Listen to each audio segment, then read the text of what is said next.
Hey, Peter. Yes. Hey, it's Keith. I believe you just had spoke with my assistant Eddie about that property you have in Keensburg earlier. Yep. Hey, Yep. how you doing? Yeah, I'm doing good. I just wanted to give you a call and introduce myself, and then see if maybe I can help you resolve this problem with this property. Okay. Okay, so from what I understand, it was listed in your bankruptcy, and then you stopped paying the mortgage, and then the house got knocked down for the insurance Well, it money. didn't get knocked down. What happened is when I was still the owner of the house during Hurricane Sandy, I collected insurance money.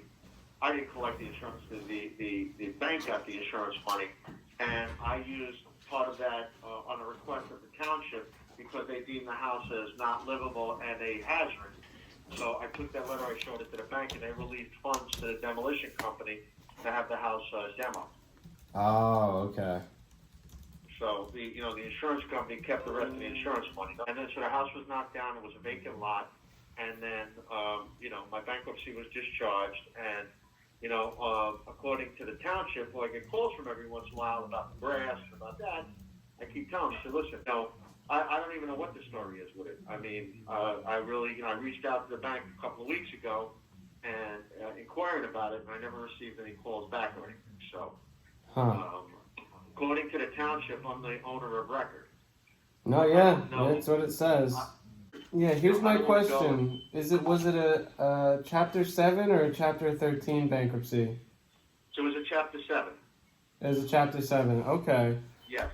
Because basically, the house is still in your name. I'm not I'm not an attorney. I'm not a bankruptcy. The property. Property. I'm sorry.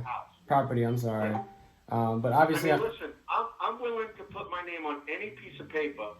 That if I put money in my pocket, that's great. That's awesome. Because after it's discharged, the bankruptcy court now can come back to me, 10 years later, and say, hey, wait, that debt was discharged. You collected money on it.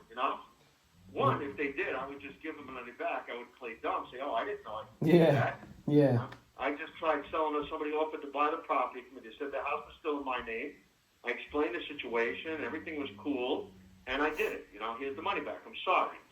If nothing happens, well, that's cool too. Listen, I'm good with either way. Anything that gets anything negative out of my name is awesome. Yeah, you just want to be done with it. It's even more awesome if I could put something in my pocket because I did go through a lot of heartache and everything with the house.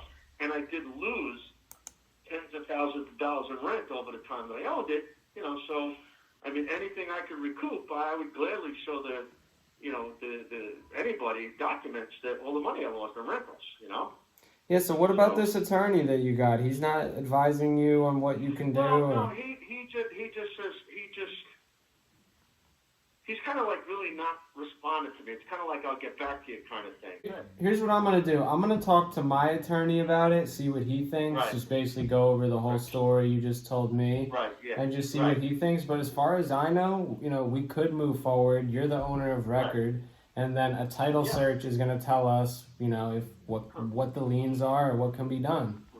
Right, yeah. That's really what needs to happen. But you should be able to sell it. I'm just not a bankruptcy expert, so... I just don't want any cost incurred with this whole thing.